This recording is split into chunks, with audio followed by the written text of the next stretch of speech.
Assalamualaikum warahmatullahi wabarakatuh. Bertemu lagi kita pada mata kuliah Kapitas Lekta Pendidikan Islam dengan dosen pengampu Ibu Mardia Agustina, STHI MPD. Perkenalkan, nama saya Sinta Aprilia Junaida, NPM 18124605. Materi kita pada hari ini ialah pendidikan Islam dan pengembangan sumber daya manusia. Adapun materi yang akan saya paparkan pada hari ini ialah konsep Islam dalam pengembangan sumber daya manusia. Pertama-tama, pandangan Islam tentang manusia. Pandangan Islam tentang manusia. Manusia merupakan makhluk hidup yang memiliki kemampuan istimewa dan empati kedudukan tertinggi di antara makhluk lainnya, yakni menjadi khalifah wakil Tuhan di muka bumi. Islam menghendaki manusia berada pada tatanan yang tinggi dan luhur. Oleh karena itu, manusia dikaruniai akal, perasaan, dan tubuh yang sempurna. Kesempurnaan demikian dimaksudkan agar manusia menjadi individu yang dapat mengembangkan diri dan menjadi anggota masyarakat yang berdaya guna sehingga dapat mengembangkan seluruh potensi sumber daya yang dimilikinya. Al-Quran pun menegaskan bahwa manusia adalah makhluk yang bertanggung jawab kepada Allah Subhanahu wa Ta'ala. Menurut Al-Quran, yang akan dipertanggungjawabkan oleh manusia itu ialah yang pertama, tugas manusia sebagai khalifah Allah di muka bumi. Quran surah Al-Baqarah dan Quran surah Al-An'am. Yang kedua ada semua nikmat Allah yang pernah diterima manusia. Quran surah At-Takatsur. Yang ketiga, semua tingkah laku manusia selama hidup di dunia ini. Quran surah An-Nahl. Yang keempat, semua ikrar dan janji yang diadakan manusia. Quran surah Al-Isra. Maka dari inilah Islam memandang manusia sangat mulia dengan sumber ajarannya, yaitu ajaran Al-Quran. Ia telah memotret manusia dalam bentuk yang utuh dan menyeluruh. Sifat-sifat ilahi yang ada pada diri manusia sesungguhnya punya pancaran dari sifat-sifat Allah yang terpuji. Selanjutnya, fungsi peran sumber daya manusia. Pertama-tama kita harus mengetahui dulu apa sumber daya manusia.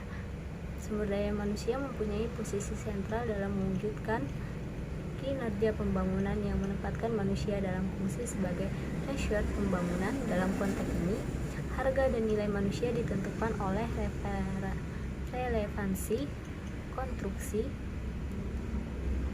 konstruksinya pada proses produk. Kualitas manusia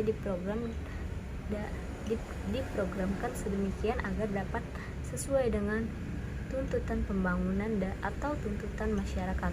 Sumber daya manusia adalah tenaga kerja yang menduduki suatu posisi atau orang yang mempunyai tanggung jawab untuk melaksanakan tugas atau pekerjaan pada suatu organisasi tertentu. Fungsi dari sumber daya manusia adalah untuk mengambil inisiatif dan untuk memberikan pedoman, dukungan, dan layanan pada berbagai hal berkaitan dengan karyawan dalam organisasi. Fungsi ini memastikan bahwa strategi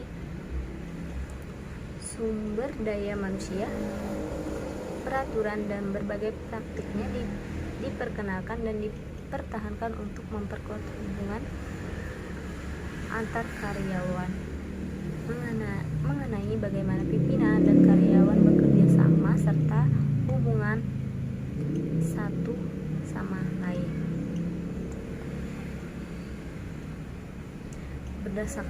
Berdasarkan hal ini, menjadi bagian penting dari pembentukan lingkungan yang memungkinkan individu untuk menggunakan kemampuan mereka secara maksimal untuk dapat mengetahui potensi mereka demi keuntungan organisasi dan individu itu sendiri, dan juga dengan meningkatkan kualitas kehidupan kerja untuk mencapai kepuasan pada pekerjaan mereka.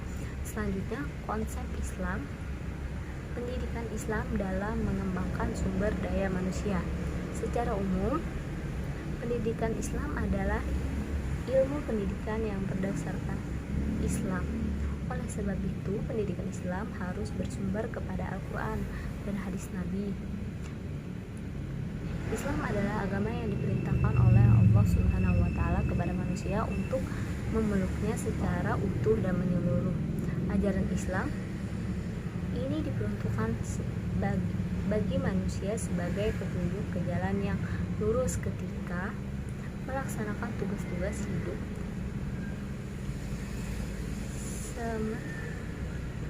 hidup serta mencapai tujuan hidup di dunia ini. Dengan demikian, ajaran Islam diciptakan oleh Allah Subhanahu wa Ta'ala sesuai dengan proses penciptaan dan tujuan manusia di muka bumi ini. Namun manusia dengan segala kekurangan tidak akan menjalankan tuntutan agama Islam dengan baik tanpa mengerti, mengetahui, dan memahami Islam secara mendalam dan menyeluruh. Untuk dapat mengetahui dan memahami Islam secara menyeluruh tersebut, maka tidak ada jalan kecuali melalui pendidikan, karena Islam dan pendidikan mempunyai hubungan yang sangat erat. Hubungan ini digambarkan bahwa Islam sebagai tujuan dan pendidikan adalah alatnya. Proses pendidikan Islam memerlukan konsep-konsep Islam yang dapat dikembangkan menjadi teori-teori yang teruji dalam aplikasinya di lapangan.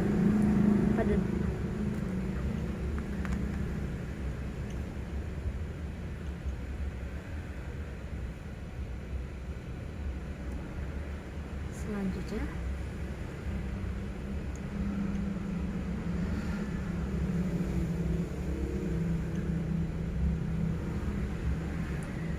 pengembangan sumber daya manusia berdasarkan konsep Islam menjadi membentuk manusia yang berakhlak mulia, yang senantiasa menyembah Allah, yang membenarkan rahmat bagi alam semesta, dan bertakwa kepada Allah. Inilah yang menjadi arah tujuan pengembangan sumber daya manusia menurut konsep Islam. Selanjutnya, pengembangan sumber daya manusia pendidikan Islam. Pengembangan sumber daya pendidikan Islam ialah yang membawa misi memberikan arah baru dalam perubahan lembaga pendidikan Islam di era globalisasi, difokuskan tanpa ada peningkatan ketahanan dan kompetensi di setiap individu yang terlibat atau akan terlibat dalam proses pembangunan. Individu harus mempunyai pengetahuan yang luas, terutama terkait dengan ilmu keislaman, dan diharapkan mampu untuk menyejewantahkan nilai-nilai pengetahuan Islam ke dalam kehidupan nyata, sehingga bisa memberikan kontribusi positif terhadap dirinya dan orang lain. Dalam rangka menghadapi era globalisasi saat ini yang mempunyai berbagai tantangan yang dihadapi terkait dengan perkembangan teknologi yang semakin hari semakin pesat, ini membutuhkan keseriusan dalam menghadapinya. Maka pimpinan lembaga pendidikan Islam dalam meningkatkan sumber daya manusia pendidikan Islam seharusnya didampingi dan diarahkan sesuai dengan minat dan bakat yang dimilikinya, sehingga pada akhirnya tidak menyebabkan rugi waktu dan tenaga. Jadi, kesimpulan materi saya pada hari ini ialah Manusia merupakan makhluk yang memiliki kemampuan istimewa di antara makhluk lainnya. Kemampuan demikian dimaksudkan agar manusia menjadi individu yang dapat mengembangkan seluruh potensi sumber daya yang dimilikinya. Secara umum, potensi manusia diklarifikasi kepada potensi jasmani dan potensi rohani.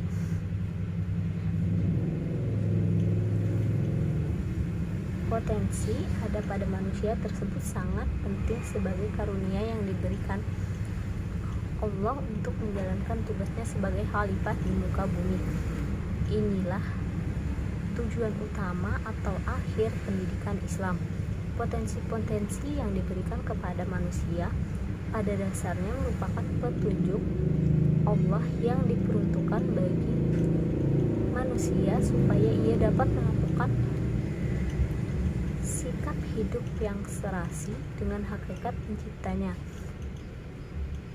Pengembangan sumber daya manusia berdasarkan konsep Islam ialah membentuk manusia yang berakhlak mulia, senantiasa menyembah Allah, yang menebarkan rahmat bagi alam semesta dan bertakwa kepada Allah.